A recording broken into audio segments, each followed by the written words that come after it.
Welcome all. আগের দিন আমরা ক্লাস 8-এর এনসিইআরটি চ্যাপ্টার 2-এর ফার্স্ট পার্ট নিয়ে আলোচনা করেছিলাম, সেল পর্যন্ত পড়েছিলাম। আজকে আমরা স্টেপ ফার্দার অর্থাৎ সেল সম্পর্কে আরও কিছু ডিটেলসে জানার চেষ্টা করব।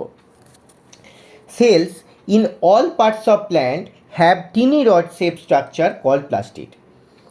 প্ল্যান্টের বিভিন্ন পার্টে যে সেলগুলো থাকে সেই সেলগুলোর মধ্যে একটা রড শেপ স্ট্রাকচার দেখা যায়, যাকে আমরা বলবো plastid. Some plastid like chloroplast contain chlorophyll. কিছু প্লাস্টিড আছে, তার মধ্যে ক্লোরোপ্লাস্ট হচ্ছে এক ধরনের প্লাস্টিড, কন্টেন ক্লোরোফিল যেটা ক্লোরোফিল দিয়ে তৈরি হয়, ওই জন্যই প্লাস্টিডের নাম হচ্ছে chloroplast. Which makes them green. এই ক্লোরোফিলগুলো কী করে? গাছকে সবুজ হতে সাহায্য করে এবং ফটোসিনথেসিসে সাহায্য করে। In non green parts they help in the storage of substances. যেগুলো নন গ্রিন পার্ট আছে অর্থাৎ যেগুলো সবুজ অংশ নয়, সেগুলোতে এরা কী করে না সাবস্টেন্সকে স্টোর করতে সাহায্য করে। যেগুলো গাছের জন্য দরকার সেই সমস্ত সাবস্টেন্সগুলোকে স্টোর করতে সাহায্য করছে। Plant cell also have large empty looking space called vacuole. Plant সেলের মধ্যে আরেকটি বড় এমটি লুকিং স্পেস দেখা যায়, যাকে বলা হয় ভ্যাকিউল। এই ভ্যাকিউলটা কী করে না this helps the plant cell store important substances, get rid of waste and maintain the shape of the cell. এই ভ্যাকিউলগুলো প্ল্যান্ট সেলের মধ্যে ইম্পর্টেন্ট সাবস্টেন্সগুলো স্টোর করতে সাহায্য করে, যেগুলো ওয়েস্ট প্রোডাক্ট সেগুলোকে বাইরে বেরিয়ে যেতে সাহায্য করে এবং সেলের শেপকে মেনটেন করতে সাহায্য করে। This give strength and support to the plant. এটা কি করে? গাছকে স্ট্রেংথ দেয়, সাপোর্ট দেয়। In animal cells vacuoles are usually not present. Animal সেলের ক্ষেত্রে সাধারণভাবে ভ্যাকিউল প্রেজেন্ট থাকে না। ইফ প্রেজেন্ট, যদি কোনোভাবে প্রেজেন্ট থাকে, দে আর ইউজুয়ালি স্মল, তারা খুবই ছোট হয়। The small vacuole store certain substances dissolve in water. এই স্মল ভ্যাকিউলের মধ্যে যে সাবস্টেন্সগুলো স্টোর করে রাখা থাকে সেগুলো জলের মধ্যে গুলে যায়। So a cell is not just a simple bag of liquid. তাহলে আমরা কোনো সময় বলতে পারি না সেল শুধুমাত্র একটা লিকুইডের simple bag. It is a complex structure made of many different parts. এটা বিভিন্ন অংশ দিয়ে তৈরি একটা complex structure, each with its own special function to allow the cell and in turn the entire organism work. তাহলে এই sell যে complex স্ট্রাকচারটা তৈরি হচ্ছিল বিভিন্ন পার্টস দিয়ে, তাহলে সেই প্রত্যেকটা পার্টসের একটা নিজস্ব ফাংশন আছে এবং সেই ফাংশনের মাধ্যমে গোটা অর্গানিজমটাকে ওয়ার্ক করতে সাহায্য করে। আমরা যদি ডায়াগ্রামের দিকে দেখি, দেখব আমাদের এ ডায়াগ্রাম হচ্ছে অ্যানিম্যাল সেলের এবং বি নম্বর ডায়াগ্রাম হচ্ছে প্ল্যান্ট সেলের। আমরা দেখেছিলাম যে সেলের প্রধানত তিনটে পার্ট। একটা ছিল সাইটোপ্লাজম, একটা ছিল নিউক্লিয়াস, আর একটা ছিল সেল মেমব্রেন। প্ল্যান্ট সেলের মধ্যে আমরা এক্সট্রা কী পেয়েছিলাম? সেল ওয়াল পেয়েছিলাম। তাহলে যদি আমরা দেখি প্ল্যান্ট সেলের ক্ষেত্রে বাইরে একটা এক্সট্রা কোটিং পাচ্ছি, যাকে আমরা বলছি সেল ওয়াল। কিন্তু অ্যানিম্যাল সেল এবং প্ল্যান্ট সেলের ক্ষেত্রে দুজনেই সেল মেমব্রেন দেখতে পাচ্ছি, নিউক্লিয়াস দেখতে পাচ্ছি, ক্লোরোপ্লাস্ট দেখতে পাচ্ছি শুধুমাত্র প্ল্যান্ট সেলের ক্ষেত্রে। কেন? কারণ অ্যানিম্যাল সেলের মধ্যে ক্লোরোফিল থাকে না, ওই জন্য ক্লোরোপ্লাস্ট শুধুমাত্র প্ল্যান্ট সেলের ক্ষেত্রে দেখতে পাচ্ছি। সাইটোপ্লাজম প্ল্যান্ট সেল অ্যানিম্যাল উভয় সেলের ক্ষেত্রে দেখতে পাচ্ছি। ভ্যাকিউল, যে আমি বলেছিলাম যে একটা ফাঁকা স্পেস থাকে যেটা শুধুমাত্র প্ল্যান্ট সেলের মধ্যেই দেখতে পাওয়া যায়, আর যদিও বা অ্যানিম্যাল সেলের মধ্যে দেখতে পাওয়া যায় সেটার সাইজ খুব ছোট হয়। মাইটোকন্ড্রিয়া অবশ্যই প্ল্যান্ট সেল এবং অ্যানিম্যাল সেল দুটো সেলের মধ্যেই দেখতে পাওয়া যায়।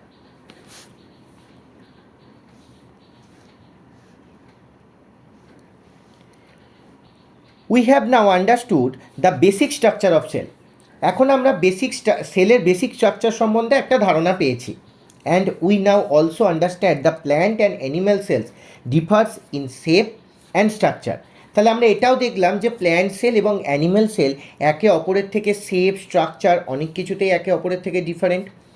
Do different animal cells also vary in their shape and structure? বিভিন্ন ধরনের যে অ্যানিম্যাল সেলগুলো আছে সেগুলোও কি একটার থেকে আরেকটা আলাদা? দেখি। Variation in shape and structure of cells. The muscle cell and the nerve cell of human are shown in figure 2.6 and B. আমরা যদি দেখি, এটা হচ্ছে মাসেল সেল যেটা হিউম্যান বা মানুষের মধ্যে দেখা যায়, আর এটা কি নার্ভ সেল। তাহলে আমরা কি দেখতে পাচ্ছি যে অ্যানিমাল সেলের মধ্যেও আবার মাসেল সেল এবং নার্ভ সেলের স্ট্রাকচার কি হয় না একে অপরের থেকে আলাদা হয়। What are the similarities and differences you see in them? কী কী আমরা পার্থক্য দেখতে পেলাম না? A muscle cell is shape like a spindle. আমরা মাসেল সেলকে কেমন দেখলাম না একটা স্পিন্ডেলের মতো শেপ দেখতে পেলাম। এবং হোয়াইল নার্ভ সেল, যেখানে আবার নার্ভ সেলকে কীরকম দেখতে পেলাম না it's a cell very long, অনেকটা বড়, আর কি আছে ব্রাঞ্চ আছে। সিমিলারিটি এগুলো হলো আলাদা। Similarity some cells are round in shape, similarly some cells are round in same, আবার কিছু কিছু সেলগুলো আছে সেগুলো গোলাকারও হয়। While others are long and thin, আবার কিছু কিছু সেল আছে যেগুলো লম্বা এবং পাতলা। The number of cells also varies in different organism, অর্থাৎ আলাদা আলাদা অর্গানিজমের জন্য সেলের নাম্বারও আলাদা আলাদা হতে পারে। Why do cells look so different from each other? একে অপরের থেকে সেলগুলো কিভাবে এত আলাদা? Does the shape and structure of a cell relate to its function? এই শেপ এবং স্ট্রাকচার একটা সেলের এগুলো কি রিলেট করে তার ফাংশনের সাথে? The unique shape, size and structure of cells help them carry out their specific function. এই যে সেলের একটা ইউনিক সাইজ আছে, শেপ আছে, স্ট্রাকচার আছে, এগুলো কি করে না তাদের স্পেসিফিক ফাংশনকে ক্যারি আউট করতে সাহায্য করে। But how do this cells help in performing various function in our body? Let us find out. কিন্তু এই যে সেলগুলো আছে আমাদের বডির মধ্যে যে ভেরিয়াস ফাংশনগুলো পারফর্ম হয়, এই সেলগুলো কিভাবে সেগুলোতে সাহায্য করে সেটা আমাদের জানতে হবে। You observed in activity 2.3 that inner cheek cells are thin and flat. আমরা যখন অ্যানিম্যাল সেলকে মাইক্রোস্কোপের তলায় দেখার চেষ্টা করেছিলাম তখন আমরা কি করেছিলাম, চিক সেলকে নিয়েছিলাম। চিক সেলকে নিয়ে সেগুলোকে মাইক্রোস্কোপের তলায় দেখেছিলাম এবং সেখান থেকে আমরা দেখতে পেরেছিলাম সেগুলো থিন এবং ফ্ল্যাট, পাতলা এবং ফ্ল্যাট হয়। They form a protective lining on the inner surface of the cheek. আমাদের যে সারফেস আছে, ইনার সারফেসটা আছে, অর্থাৎ চিকের যে ইনার সারফেস আছে সেগুলোকে প্রোটেক্ট করে এই লাইনিং, সেলের এই লাইনিংটা। Nerve cells are also known as neurons carry messages in our body. Nerve cell যেগুলো হচ্ছে নিউরন, সেগুলো কি করে আমাদের বডির মধ্যে মেসেজগুলোকে ট্রান্সফার করতে সাহায্য করে। The elongated shape and branch structure help them reach different parts of body and pass on message quickly.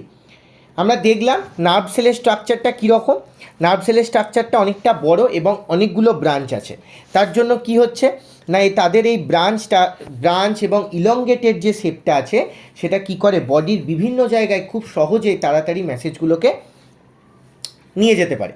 Similarly plant cell also show variation. Plant সেলের মধ্যেও আমরা কি দেখতে পাই, ভেরিয়েশন দেখতে পাই। In plants to cells may be rectangular. Plant সেলের মধ্যেও সেলগুলো রেক্টেঙ্গুলার হতে পারে, ইলংগেটেড হতে পারে, ওভাল হতে পারে, ইভেন টিউব লাইক এবং টিউবের মতোও হতে পারে। Some plant cells form long tubes that help carry water throughout the plant.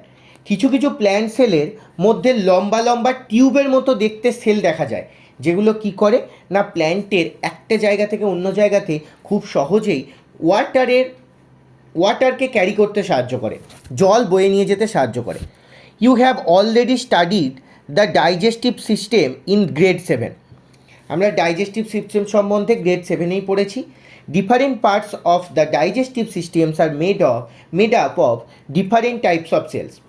Digestive সিস্টেমের যে বিভিন্ন টাইপসগুলো আছে সেগুলো বিভিন্ন ধরনের সেল দিয়ে তৈরি হয়। A group of muscle cells are present in the food pipe. Food পাইপের মধ্যে একটা গ্রুপ আছে মাসেল সেলের। This cells contract and relax in a wave like manner pushing the food down to the stomach. তাহলে এই সেলগুলো কী করে, কন্ট্র্যাক্ট করে এবং রিল্যাক্স করে ওয়েব লাইক ম্যানার, অর্থাৎ যেমন করে ওয়েব যায় অর্থাৎ তরঙ্গ যায় ঠিক সেইভাবেই এগুলো কন্ট্র্যাক্ট আর রিল্যাক্স করে। তার ফলে খাবারগুলোকে কোথায় না স্টমাকের মধ্যে পুশ করে। The movement is possible because muscle cells are thin, flexible and spindle shape.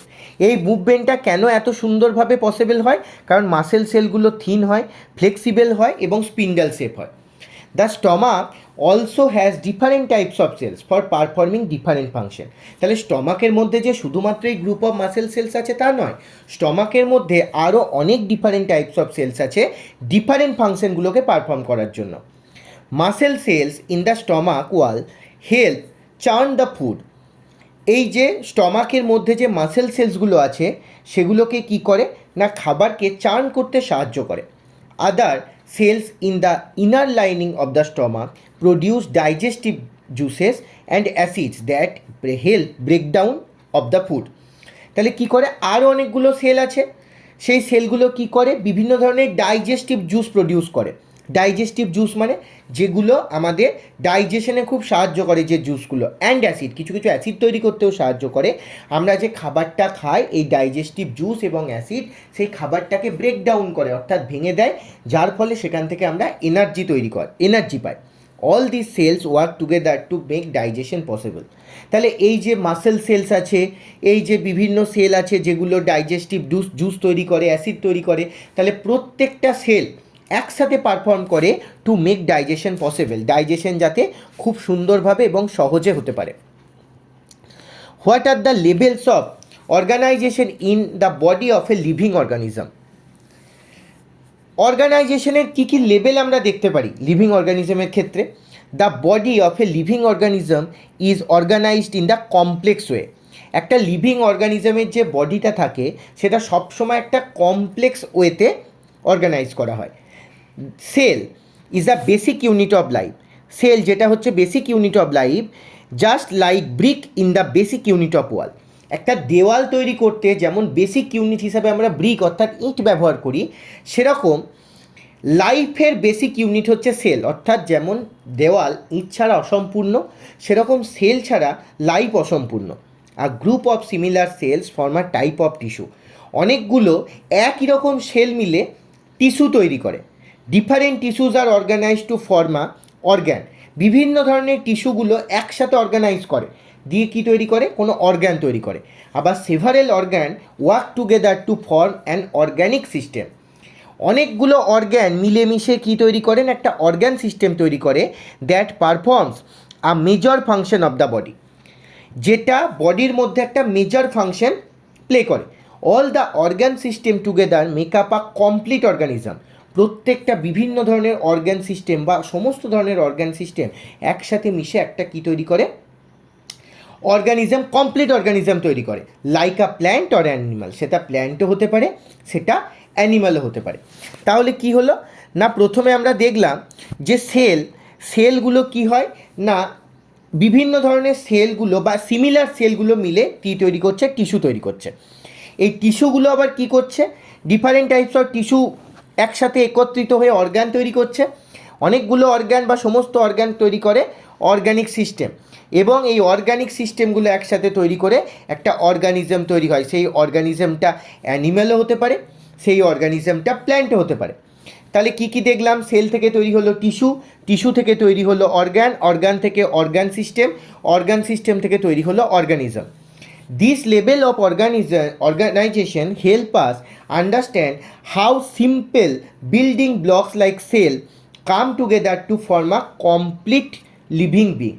আমরা এই লেভেল অফ অর্গানাইজেশনের মাধ্যমে কি দেখতে পেলাম না, একটা সিম্পল বিল্ডিং ব্লক যেমন সেল, একটা সিম্পল বেসিক ইউনিট কি তৈরি করছেন, একটা কমপ্লেক্স লিভিং বিং তৈরি করে দিচ্ছে। কিভাবে সেল থেকে টিস্যু হলো, টিস্যু থেকে অর্গান, অর্গান থেকে অর্গান সিস্টেম, এবং অর্গান সিস্টেম থেকে অর্গানিজম তৈরি হচ্ছে। এটা একটা পুরোপুরি কমপ্লেক্স স্ট্রাকচার, শুরু হয়েছিল একটা সিম্পল সেল দিয়ে। The life of A complex living organisms begins with a single sell. একটা সিঙ্গেল সেল থেকে তৈরি হয়েছিল যার নাম ছিল egg. The egg of any organism has an amazing ability to divide repeatedly to form a complete living being made up of many cells। একটা অর্গানিজমের egg কী করে না, তার মধ্যে একটা আমেজিং এবিলিটি আছে, তার মধ্যে একটা অসাধারণ এবিলিটি আছে, ক্ষমতা আছে রিপিটেডলি নিজেকে ডিভাইড করার জন্য। যেমন একটা থেকে দুটো, দুটো থেকে চারটে, চারটে থেকে 16, এইভাবে নিজেদের কী করতে পারে না, ডিভাইড করতে পারে। Such living beings are called multicellular organism. তাহলে যে সমস্ত লিভিং সেল বিংগুলো একটার বেশি সেল দ্বারা তৈরি হয়, অর্থাৎ শুধুমাত্র একটা সেল নয়, তার শরীরে অনেকগুলো সেল থাকে, তাকে আমরা বলবো multicellular organisms. Animals including humans, plants are all example of multicellular organism. অ্যানিমালসের মধ্যে হিউম্যান আছে, প্ল্যান্ট সেল, প্রত্যেকটাই কিসের উদাহরণ? না মাল্টিসেলুলার অর্গানিজমের উদাহরণ, যাদের মধ্যে একটার বেশি সেল আছে। আবার ইউনিসেলুলার কি? এই সেলুলারের ভিত্তিতে, সেলের ভিত্তিতে আবার ইউনিসেলুলার মানে যে সমস্ত অর্গানিজমের মধ্যে একটাই সেল দেখা যায়। মাল্টিসেলুলার মানে একটার বেশি যে অর্গানিজমের সেল দেখা যায় তাকে আমরা বলবো মাল্টিসেলুলার অর্গানিজম। দ্য ইয়ক মানে কি? ডিমের যে হলুদ রঙের অংশটা থাকে তাকে আমরা বলি yolk of an ostrich egg is a single cell, the largest known cell in the living world. এই যে অস্ট্রিচ পাখির, যে অস্ট্রিচের যে ডিমটা পাওয়া যায়, সেই ডিমটা হচ্ছে একটা সিঙ্গেল সেল, অর্থাৎ একটাই সেল। ডিমটা ঠিক নয়, ডিমের যে ইয়কটা থাকে সেটা হচ্ছে একটা সিঙ্গেল সেল। এটাই হচ্ছে লিভিং ওয়ার্ল্ডের মধ্যে জানা সব থেকে বড় সেল, যেটার ডায়ামিটার কত? 130 millimetre to 170 millimetre. The egg contains extra non cellular material. এই এগের মধ্যে একটা এক্সট্রা নন সেলুলার মেটেরিয়াল থাকে, আর shell for protection and a white liquid that nourishes the cell during its continued development. তাহলে কি হয়? না একটা সেল থাকে প্রোটেকশনের জন্য, এবং যে সাদা রঙের লিকুইডটা থাকে, ইয়ক বাদ দিয়ে যে সাদা লিকুইডটা থাকে, সেটা কি করে? না সেল যখন ডেভেলপ করতে শুরু করে তখন এই সাদা অংশটা সেলকে কি করে? না পুষ্টি প্রদান করে। What are the micro organism? Micro organism জিনিসটা কি? Some living organism are made of just one or very few cells. কিছু কিছু লিভিং অর্গানিজম আছে সেটা একটা সেল দিয়েও তৈরি হতে পারে, আবার ভেরি ফিউ সেল দ্বারাও তৈরি হতে পারে। They are so small and they can not be seen with the naked eye. তারা এতটাই ছোট যে তাদেরকে আমরা খালি চোখে দেখতে পাবো না, তাই তাদের বলা হয় micro organisms. Some micro organism like bacteria, amoeba are made of just one cell, যাদের আমরা বলবো ইউনিসেলুলার। আগেই বললাম যে সমস্ত লিভিং অর্গানিজম একটা মাত্র সেল দ্বারা তৈরি হয় তাদের বলা হয় ইউনিসেলুলার। কিছু কিছু মাইক্রো অর্গানিজম আছে যেমন ব্যাকটেরিয়া, অ্যামিবা, এগুলো শুধুমাত্র একটা সেল দ্বারাই তৈরি, তাই আমরা এদের বলবো unicellular micro organism. Others like some fungi and algae have many cells. তাহলে একের বেশি সেল আছে, তখন আমরা তাদের কি বলবো? না multicellular micro organism. They are found all around us in water, soil, air and even inside our body. আমরা তাদের সব জায়গায় পাবো। কোথায় পাবো? জলে থাকে, মাটির মধ্যে থাকে, বাতাসের মধ্যে থাকে, এমনকি আমাদের শরীরের ভেতরেও থাকে। But what do their cells look like? কিন্তু তাদের সেলগুলো কেমন দেখতে হয়? Are they like plant? তারা কি প্ল্যান্ট সেলের মতো দেখতে, অথবা অ্যানিম্যাল সেলের মতো দেখতে, অথবা আলাদা? কীরকম দেখতে? To observe the cells of micro organism again we need to use the microscope which magnifies their size and make them visible to us. তাহলে আমরা অবশ্যই আবার কিসের সাহায্য নেব? মাইক্রোস্কোপের সাহায্য নেব, যার ফলে আমরা খুব সহজেই তাদের বড় করে দেখতে পাবো এবং তাদের সেল সম্বন্ধে আইডিয়া করতে পারবো। Scientist have also created a low cost and foldable paper microscope. Scientist কী করেছেন? না সায়েন্টিস্ট একটা low cost foldable paper microscope তৈরি করেছেন, যাকে আমরা বলি Foldscope. Foldscope may not provide same level of details at high power laboratory microscope. তাহলে হাই পাওয়ার যে মাইক্রোস্কোপগুলো থাকে ল্যাবরেটরিতে, তাদের মতো কিন্তু কোনো সময়তেই সেম লেভেলের ডিটেলস কোনো সময় ফোল্ডস্কোপ কিন্তু প্রোভাইড করতে পারবে না। However this make microscope world accessible to many people. তাহলে সবার পক্ষে তো আর ওই হাই পাওয়ার মাইক্রোস্কোপকে অ্যাফোর্ড করা সম্ভব নয়। তাহলে সেক্ষেত্রে এই ফোল্ডস্কোপের ব্যবহার কি করে? না প্রত্যেকের কাছে এই মাইক্রোস্কোপটাকে অ্যাক্সেসেবল করে দিয়েছে। Let us now take a closer look at the fascinating world of microscope. Activity 2.4, let us observe pond water বা stagnant water. Take a container and collect pond or stagnant water in it with the help of your teacher or elders. একটা container নেওয়া হলো, এবং সেখানে কিছু পরিমাণ পুকুরের জল বা পন্ড ওয়াটার বা স্ট্যাগন্যান্ট ওয়াটার আমরা দিলাম। ইউজার ড্রপার, একটা ড্রপার নেওয়া হলো and the place of drop of pond or stagnant water on a microscope Foldscope স্লাইডের মধ্যে সেই পন্ড ওয়াটার বা স্ট্যাগন্যান্ট ওয়াটারটাকে দিলাম, ওপরে কভার স্লিপ দেওয়া হলো এবং সেটাকে মাইক্রোস্কোপ বা ফোল্ডস্কোপের তলায় দেখা হলো। কি দেখতে পেলাম না, দেখতে পেলাম অনেকগুলো টিনি অর্গানিজম দেখা যাচ্ছে সেই পন্ড বা স্ট্যাগন্যান্ট ওয়াটারের মধ্যে, যেগুলো আমরা খালি চোখে সাধারণভাবে দেখতে পাচ্ছিলাম না। এটা নিলাম ওয়াটার। এবার আমরা কোনোভাবে সয়েল সাসপেনশন নিই। টেকা বিকার, একটা বিকার নেওয়া হলো এবং কিছু ময়েস্ট সয়েল নেওয়া হলো। ময়েস্ট সয়েল কথার অর্থ হচ্ছে যেগুলো হচ্ছে আর্দ্র মাটি, খুব শুকনো নয়। এবং do not touch the soil with your bare hand. তোমার যেখানে তুমি যদি গ্লাভস ইউজ না করে থাকো তাহলে খালি হাতে সেই সয়েলটাকে বা মাটিটাকে যেন টাচ না করা হয়। একটা স্পুন বা গ্লাভসের সাহায্যে আমরা কালেক্ট করতে পারি। Pour some water into the beaker and stir it with a glass rod. আমরা সেই একটা বিকারের মধ্যে মাটিটাকে কিছু জল নিলাম এবং সেই মাটিটাকে দিয়ে গ্লাস রডের মাধ্যমে খুব সুন্দর করে গুলে দিলাম। The liquid which may look dirty has very fine particles of soil. যেটাকে খুব নোংরা মনে হচ্ছে, খুব কিছু কিছু ফাইন পার্টিকেলস অফ সয়েল আছে, যেটাকে আমরা বলি soil suspension. Keep it aside for a some time and let the mixture settle. এটাকে কিছুক্ষণের জন্য আমরা সরিয়ে রাখলাম, যাতে কি হয় না মিক্সচারটা সেটেল হয়ে যায়। Use a dropper to take a drop of water from the top layer. তাহলে কি দেখতে পাবো, যে নিচের যে সয়েলের অংশ পার্টিকেলগুলো থাকবে সাসপেনশন হয়ে নিচে জমে যাবে, ওপরের যে লেয়ার থাকবে সেখান থেকে ওয়াটারের ড্রপলেট নিলাম এবং সেটাকে মাইক্রোস্কোপের তলায় দেখলাম। কি দেখলাম, কভার ইট, যেটা আমরা প্রতিবার করেছি, কভার স্লিপ নেওয়া হলো এবং সেটাকে মাইক্রোস্কোপের তলায় দেখা হলো। You may observe small moving organism similar to those you saw in activity 2.4. This indicates that even soil suspension contains a variety of tiny creatures that can not be seen with the naked eye. আমরা যখন পন্ড water বা stagnant ওয়াটারকে মাইক্রোস্কোপের তলায় যেমন দেখেছিলাম প্রচুর micro organism, ঠিক সেইভাবে যখন আমরা এই ওপরের লেয়ার থেকে সয়েল সাসপেনশনটাকে নিলাম, সেখান থেকেও আমরা দেখতে পাবো যে প্রচুর টিনি ক্রিয়েচার, যেগুলোকে আমরা খালি চোখে দেখতে পাই না, সেগুলো প্রেজেন্ট আছে মাইক্রোস্কোপের তলায় যখন দেখছি। The tiny creatures that can not be seen with the naked eye are called micro organism. এই যে টিনি ক্রিয়েচার যেগুলোকে আমরা খালি চোখে দেখতে পাচ্ছি না, এইগুলোকেই বলছি মাইক্রো অর্গানিজম। মাইক্রো অর্গানিজম মানে micro means very small, micro কথার অর্থ খুব ছোট, অর্গানিজম মানে হচ্ছে লিভিং বিংস। তাহলে আমরা এইগুলোকে কি বলতে পারি না মাইক্রো অর্গানিজম অর মাইক্রোবস বলতে পারি।